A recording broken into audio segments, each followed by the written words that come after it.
Atenção, por gentileza. Eu tocarei aqui numa abelheira com abelhas de ferrões bem agudos e afiados. Pensei muito no que direi aqui mais adiante. Muito cuidado, muito respeito às pessoas envolvidas nisso que eu identificarei aqui, que demonstrarei, denunciarei, analisarei, mas que proporei caminhos. Então, acessem e atentem com muito carinho e respeito ao que eu direi aqui.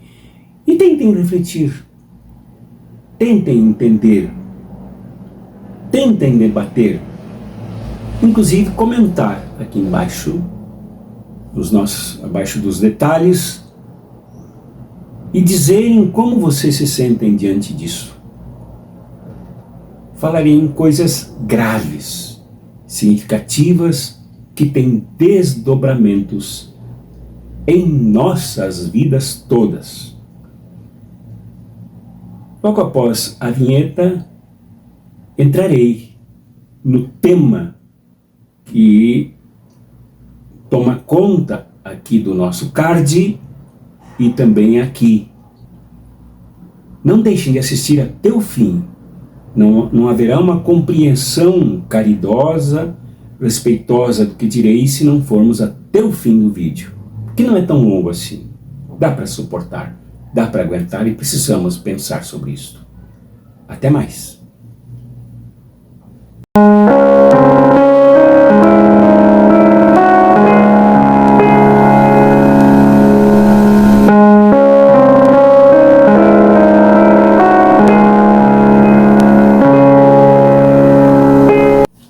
Desde não muito tempo eu adquiri um hábito para entender, que me faz entender um pouco do que se passa nas mentes das pessoas. Esse hábito norteia um certo ímpeto de pesquisa, de compreensão, de contato pessoal, de diálogo e conversa.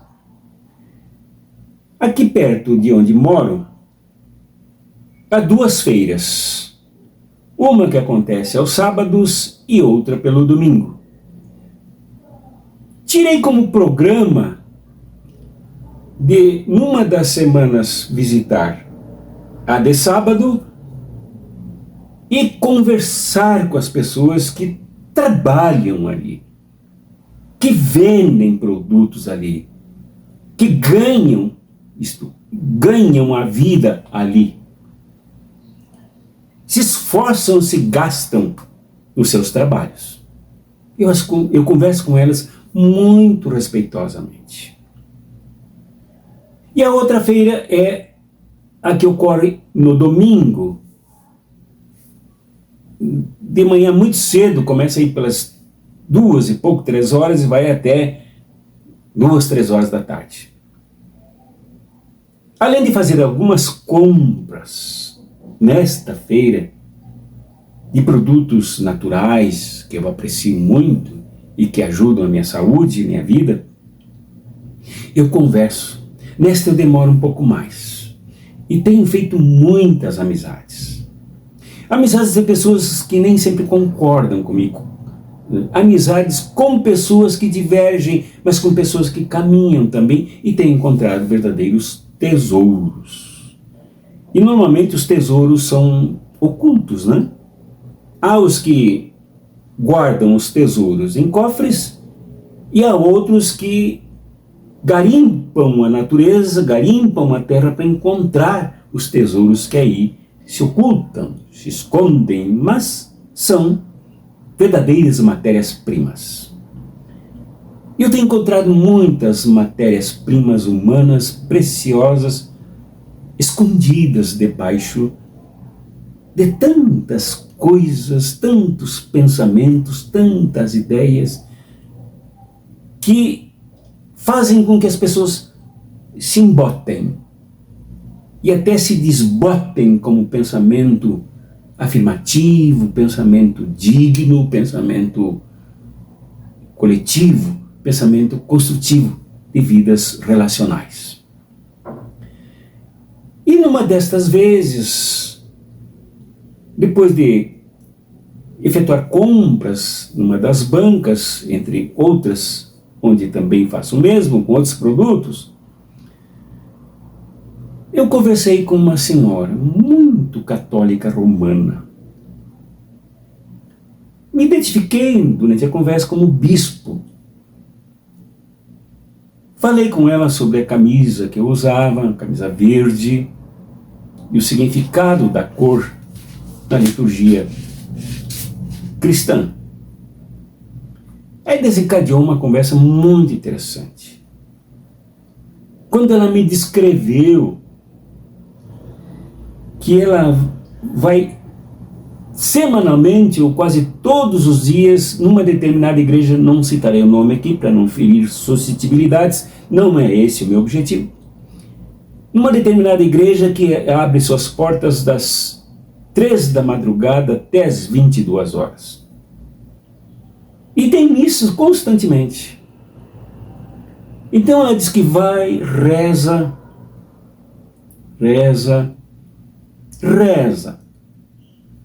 e comunga, porque se há missas constantemente, há o pão e o vinho, a hóstia consagrada no momento pelos padres que rezam ali, que celebram, que presidem as missas que ocorrem constantemente o dia inteiro. Mas o que me choca nesta senhora, não nela, mas no pensamento, que ela é extremamente simpática, ela, o seu marido, com quem conversei também, que não desenvolve muito a conversa porque ele tem problema de audição e tal, é o fato de que ela é uma pessoa de uma espiritualidade como essa que eu descrevi, mas conservadora e ao mesmo tempo é trabalhadora. Eu vi o marido dela que, apesar da idade, transporta caixas com frutas, alimentos, produtos de toda sorte. Trabalhadora. E ela também se desdobra ali nas vendas dos produtos que eles comercializam. Então eu vi assim uma contradição gritante entre uma pessoa que reza, que se nutre da Santa Eucaristia, que frequenta uma igreja de portas abertas permanentemente para a população, mas que ao mesmo tempo é conservadora e ao mesmo tempo é trabalhadora. Então eu, de certa forma, me choquei, né? Embora eu saiba que isso ocorre. Essas contradições enormes entre rezar, ser trabalhadora e ser conservadora. Porque conservadorismo, sempre que se fala em conservadorismo, na verdade, se oculta duas coisas. A defesa da classe dominante, conservar os interesses, os privilégios e o caráter explorador que mantém a superestrutura, onde se engancha a classe dominante. E também uma certa coloração fascista hoje, para onde deslizou bom setor, boa parte dos chamados conservadores, que em algum tempo da história chegam a ser até democráticos, isto é, de interagir com outras forças, com pessoas divergentes, mas que conseguem interagir e até, em dados momentos, contribuir com avanços. Hoje o conservadorismo, em grande parte, caiu nos braços do fundamentalismo religioso, que é irmão siamês, de mãos dadas, de almas dadas com o fascismo. uma das portas de entrada via religião, via igrejas, via várias outras experiências, é o fundamentalismo fanatizante, narcotizante, carregado de ópio espiritual, ópio ideológico, que adentra as pessoas ao fascismo. São as contradições que a gente vê, que a gente encontra se a gente quer conversar e aprender com as pessoas. E que a gente tem que acolher isso, se é que a gente quer alguma coisa com o povo, porque grande parte do povo se encontra aí movido pelo subterrâneo dessas forças. E tem quem alimente isso. Eu não citarei nomes aqui. Não desejo fazer propaganda aqui. Mas há um bispo aqui no interior de Goiás, aliás, já há movimentações no sentido de processá-lo, que se autodefine como conservador e ante tudo que signifique reforma agrária, defesa ambiental, participação da classe trabalhadora, luta de classes, revolução. Ele é contra tudo isso e é a favor do sistema dominante. Eu fui ao canal dele, aqui no YouTube, porque eu não falo pelos cotovelos. E fiquei abismado com os deboches, com as fake news. Mas num dos programas, ele chegou a dizer que naquela hora ele tinha ali um capanga com ele, um coroinha, não sei, que não aparecia, só se ouvia a sua voz, debochando, fazendo troças dos outros canais que desempenham funções assim importantes, de contribuições com a reflexão, com a análise, de que esses canais não têm audiência, mas ele sim tem, porque ele atende uma coisa que o povo quer e precisa, que é a oração. As pessoas querem rezar. As pessoas não querem saber de política, disse ele. As pessoas não querem saber de luta de classes. As pessoas não querem saber de transformações. As pessoas querem rezar. E ele se sente autorizado por encontrar no seu canal milhares e milhares de pessoas e debocha de quem não tem tantos milhares assim, sem ser honesto, já que esse bispo padecerá provavelmente processos pesados sobre ele, pela densidade das suas fake news, das suas agressões, dos seus deboches, dos seus abusos.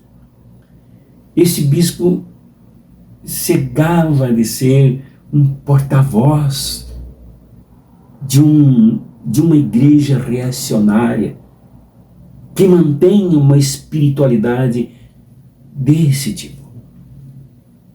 E tem um padre aí que se mete a culto totalmente contrário e mentiroso a tudo que significa a mesma coisa que eu disse sobre a oposição desse tal bispo, que tem milhares e milhares de pessoas inscritas em seu canal, ganha com isso, monetizações altíssimas com isso, nutrindo esse tipo de pensamento da minha amiga, que se tornou muito simpática mesmo, que se tornou muito afetiva, que se tornou muito próxima, mas que tem esta barreira atuando no mais profundo da sua subjetividade. Então eu pretendo aqui trabalhar isso, não contra ninguém, não para ofender ninguém, não me entendam mal, não para ofender ninguém, não para agredir ninguém, muito menos para mentir para vocês. Então o primeiro ponto que eu desenvolvo aqui é a questão da espiritualidade, que eu chamo aqui de descarnada, em busca desesperada por soluções transcendentais, sobrenaturais e milagrosas para problemas graves e duros, e eu não duvido disso, que as pessoas rezam para solucionar problemas na área da saúde, na área financeira, na área econômica, na área social, na área trabalhista, em todas as áreas as pessoas se sentem encalacradas em problemas, então elas buscam soluções sobrenaturais. No entanto, as pessoas, ao rezarem assim, ao orarem assim, ao se espiritualizarem assim, não conseguem perceber que esses problemas, enquanto elas rezam, enquanto elas se põem ajoelhadas, de mãos postas, com as mãos sobre a Bíblia, ou a Bíblia sobre o peito, sobre a cabeça, debaixo do travesseiro, um rosário enrolado nos braços, a exploração abala toda a felicidade que ela busca nas orações, na espiritualidade. Abala a saúde, cuja bênção ela busca para mantê-la. Não se dá conta, honestamente não se dá conta, presidiária que é, de forças ocultas que prendem esta joia no meio da lama, do conservadorismo, da manutenção do tipo do trabalho satânico que esse bispo promove e que muitos e muitos padres fazem, pastores, pastoras e bispos, apóstolos fazem por aí pelas igrejas. Um dia desses eu assisti aqui um canal de uma dessas igrejas, aliás um canal que me censurou e eu denunciei isso aqui no canal. Participei de um debate com um reacionário, com um conservador, um desbocado, e eu tive que enfrentá-lo. Eles me censuraram, não colocaram o debate no ar, no programa da grade deles. Pois esse senhor, que se chama apóstolo, e eu não citarei o nome dele, isso já é um título falso, esse senhor, ao falar sobre a tempestade no lago da Galileia, que assustou os discípulos de Jesus naquele texto bastante mítico que vocês conhecem, e sem análise não conseguimos depreender o que está dentro do que o texto quer ensinar. Ele disse que isto que ele ensinava ali era muito bom para no âmbito do trabalho, quando um patrão mal-humorado, quando um proprietário da empresa ofender e agredir, enfim, quando um proprietário dos meios de produção, isso ele não sabe dizer, eu que digo aqui, esta oração, com base nesse texto, uma oração por este que explora, por este colega que deda, por esta colega que fofoca, por essa colega que divide, uma oração pode acalmar os corações. Vai na linha da minha amiga. Esse tipo de princípio falso vai na linha dessa minha amiga e favorece a exploração, favorece o massacre que nós sofremos, crescente, que tende a se transformar em guerra, como ocorre na Ucrânia, como ocorre na Palestina, como ocorre em 15 outros países massacrados. Por isso que um dia, infelizmente, pode acontecer conosco. E que já aconteceu, e de certa forma já acontece.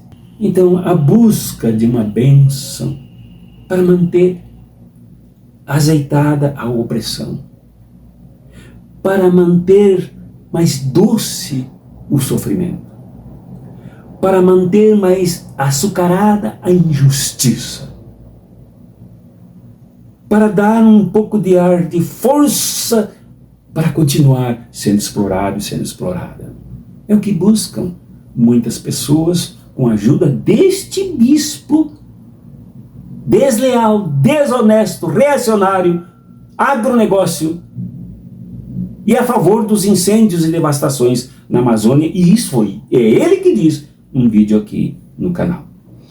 A bênção ilusória que se encharca do ópio do povo, da religião ópio, da espiritualidade narcotizante, tóxica, de quem se sente bem, aparentemente bem, sem inquietude, sem a perturbação de quem luta, entre aspas, em paz, dentro do furacão da exploração.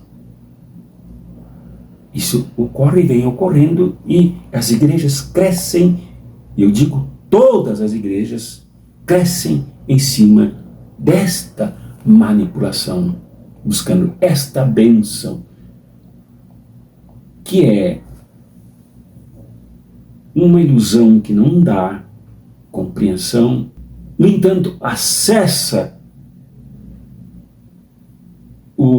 as forças subjetivas, profundas, que guiam a satanicidade religiosa das pessoas assim manipuladas. Satanicidade. Eu não, aqui, ao fazer a afirmação deste termo satanicidade, não é a confissão de fé de que haja uma força poderosa satânica que está prestes a nos engolir, a nos incendiar, a nos enrolar no seu rabo, a nos espetar com o seu garfo. Não é nessa magia que eu acredito. A satanicidade do mal, do capitalismo, do mal da exploração que nos massacra, que está lá dentro desta petição, desta prece, desta prática, deste exercício espiritual. E a pessoa não se dá conta. Ela não se dá conta, ela não conseguiu nem ler sobre isso nos evangelhos, o evangelho de Lucas, capítulo 4, o evangelho de Mateus, capítulo 4, o que Jesus experimentou no deserto e o que era Satanás ali nesses textos. Mas este bispo, este padre, estes pastores, estes apóstolos, estas bispas, esses pais de santo, esses orientadores espirituais de várias regiões, consagram isso, abençoam amaldiçoadamente isso. E aí a minha amiga trabalhadora chega às 3 horas da madrugada, debaixo de qualquer condição climática, explorada ao máximo, e trabalhando numa feira, iludida com a meritocracia de que ela é empresária da banca, que ela usa para comercializar os produtos em cima dos quais os lucros deslizam e se vão embora para quem já não precisa lucrar, mas que ambiciosamente explora pessoas como a minha amiga. Daí então a gente tem que se perguntar, mas devemos cultivar a espiritualidade? Temos que buscar o que o pessoal chama hoje de presença. Eu acho essa designação da ação divina muito pobre e abençoadora desse sistema de dominação que aí está, desagregador, violento, que se mantém inclusive do crime organizado e do fascismo. Devemos buscar outra espiritualidade? Há outra espiritualidade? Há. E devemos buscá-la. Quem tem fé deve buscar essa espiritualidade. Pode buscar essa espiritualidade. Nos dispomos a ajudar a buscar essa espiritualidade, que não é para o cabisbaixismo. Eu quero dizer com isso, nos manter cabeças baixas, ajoelhados para a opressão, para os senhores e senhoras dominantes, para os senhores e senhoras satanizados, nos iludindo e nos usando a nossa santidade para essas coisas. Mas que espiritualidade é essa? A espiritualidade da organização na dinâmica do conflito e lutas de classes. E eu conheci e conheço cristãos e cristãs que são animadíssimas por essa espiritualidade. Notem bem que na proposta desse subtema, desse outro capítulo da nossa conversa de hoje, nossa reflexão de hoje, eu coloco a espiritualidade reconhecida, consciente, nada ingênua, nada puritana, de que vivemos num mundo de conflito de classes. Pode ser um conflito silencioso, porque este conflito é também silenciado por esse tipo de espiritualidade primeira que eu falei, que a minha amiga adota. Prefere, então, nesta espiritualidade sobre a qual eu falei, prefere, então, pedir que agora eu me deito à noite, Senhor, e espero que Tu cuides de mim, e amanhã me dê um dia de sucesso, um dia de conquistas, um dia de vitórias. Tá bom, é isso mesmo. Espiritualidade deve pedir isso. Mas dentro do capitalismo, trabalhadores e trabalhadoras conseguem sucesso? Conseguem vitórias? Conseguem assimilar a bênção de classe trabalhadora? Quando ainda padres, pastores, bispos, apóstolos, missionários, ainda apertam com a chantagem do dízimo. É possível. Dentro do capitalismo não há espiritualidade que nos salve, enquanto nos mantermos parte desta engrenagem do massacre. Pedir que Deus nos abençoe, tanto à noite enquanto dormimos, já emendando um pedido de socorro para o outro dia, sem nos darmos conta de que isto é colaboração ópio para a nossa alienação. E alienação, do ponto de vista psiquiátrico, é uma doença seríssima. Do ponto de vista orgânico, político, ideológico, a alienação é um desprezo total da classe trabalhadora por ela mesma, que já se enxertou, já se envenenou, já se intoxicou desse ópio distribuído, inclusive pelas religiões, e que não consegue mais reagir. Não, essa espiritualidade não é espiritualidade originalmente, digamos assim, cristã. E não é a espiritualidade que eu conheço em muitos, por exemplo, espíritas, em muitos umbandistas. Eu entrevistarei daqui umas 2 ou 3 semanas um professor de teologia umbanda que tem uma visão outra total de espiritualidade, que não é essa do massacre, não é essa da cegueira, não é essa da submissão, não é essa do curvamento, a opressão quer dizer exatamente curvamento. E qual a espiritualidade, então, é a pergunta agora nesse desdobramento para concluirmos.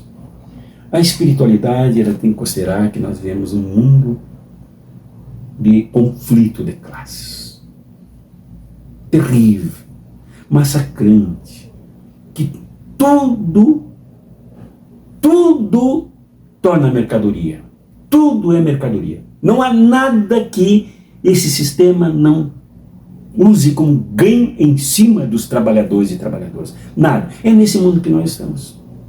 Só que nesse mundo em que nós estamos, quem ganha é a superestrutura. Quem ganha é o 1% no Brasil.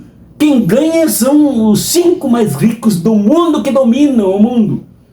E não nós que trabalhamos. E não nós que produzimos. Então, a nossa espiritualidade tem que ser no sentido de que, bem como propõe o Evangelho de Marcos, por exemplo, que nós seguimos neste ano, na liturgia B, a espiritualidade é uma força extraordinária de um Deus que age encarnadamente como gente em Jesus, aqui e agora. sem negar a opressão. E olha que a realidade naquele tempo de Jesus era muito mais ofuscada do que agora. Embora as legiões romanas violentas, cruéis, que matavam sem dó e sem justiça para controlar, Jesus mostrou que mundo é este.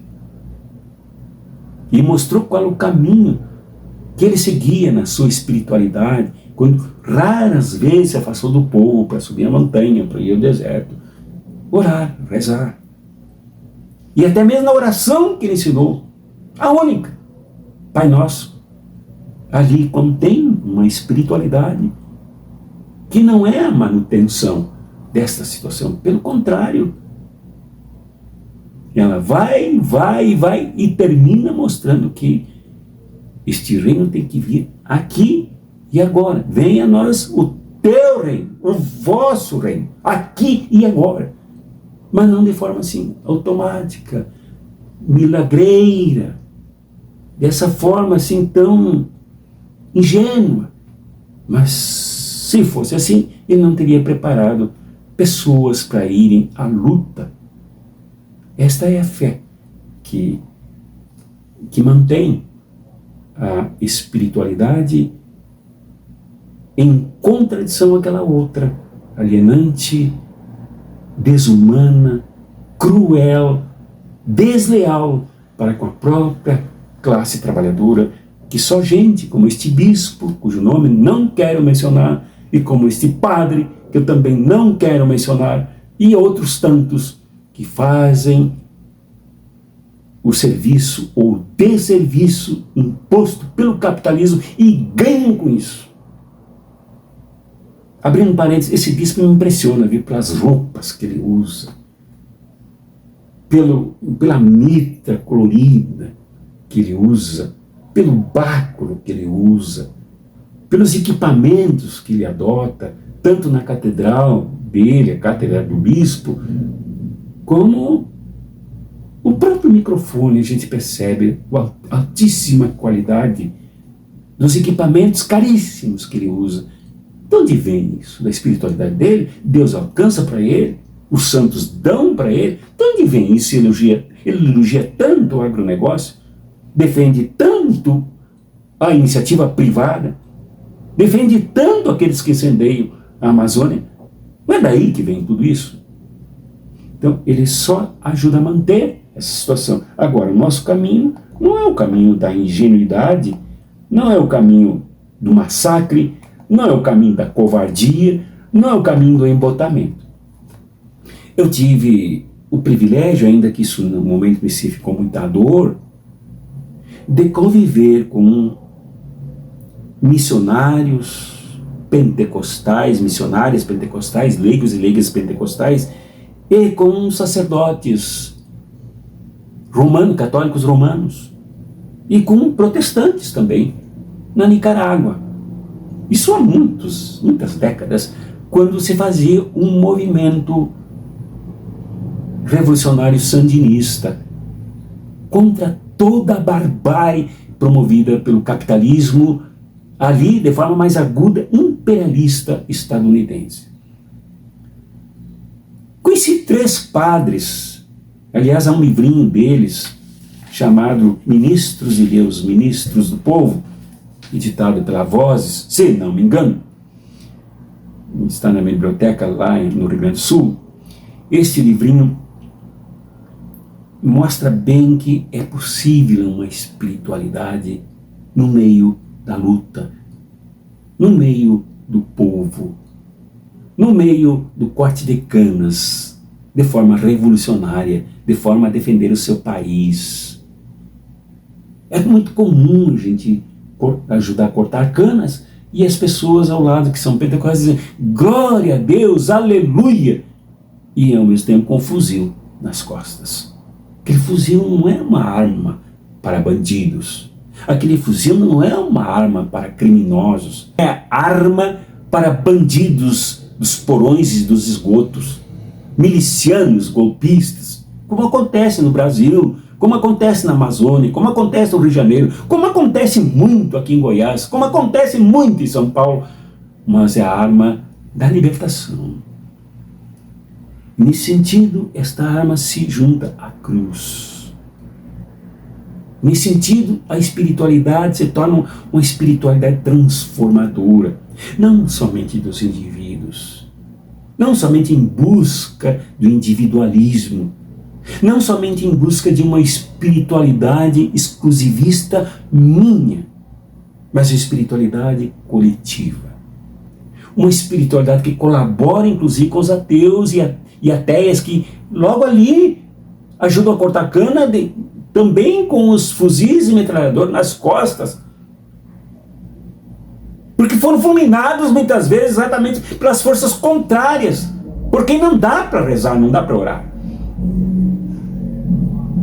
Os ateus ali admiram profundamente estas aqui, que dizem aleluia, glória a Deus, e lutam de uma profunda espiritualidade engajada, encarnada, como diria o evangelista São João. O verbo se fez carne e habitou entre nós. Se fez carne, homem, gente, na luta. É dessa espiritualidade que nós precisamos. É dessa espiritualidade que a minha amiga, querida trabalhadora, que eu aprendi a estimar, o seu esposo que gastou os seus ouvidos no trabalho, na exploração e agora ainda na avançada idade, ainda tem que buscar suplemento para o seu salário de aposentado, trabalhador, explorado. Essa espiritualidade nós precisamos alimentar. Quem tem fé precisa alimentar essa espiritualidade, mas não uma espiritualidade escapista, não uma espiritualidade alienante, não uma espiritualidade da audiência desse bispo falso. Ontem, num grupo que eu presido, no WhatsApp, um frei católico romano chegou até a perguntar, mas ele é bispo de verdade? Na acepção da palavra, do conceito de bispo como pastor de uma região, não é bispo. Não é bispo. É um quinta coluna no meio do povo para enganar e torná-lo dócil para a exploração. Pense nisso, minhas amigas, meus amigos. Reflitamos sobre isto e busquemos uma espiritualidade que realmente nos engaje. Uma espiritualidade com diversidade litúrgica, diversidade denominacional, com respeito às diferenças, mas que una em torno de um único objetivo: transformar esta realidade satânica. É satânica porque ela é o próprio mal. E é diabólica porque divide. Diablos quer dizer divide. Vários deuses nos dividindo para cá e para lá. Não. Uma espiritualidade unitária. Uma espiritualidade que gere energia. Uma espiritualidade que gere e alimente a fé na luta. Que acontece na luta e não na acomodação. Uma fé na luta que somente nós, os explorados e as exploradas, sabemos como é. E que temos que viver esta fé aqui e agora. Esse é meu convite.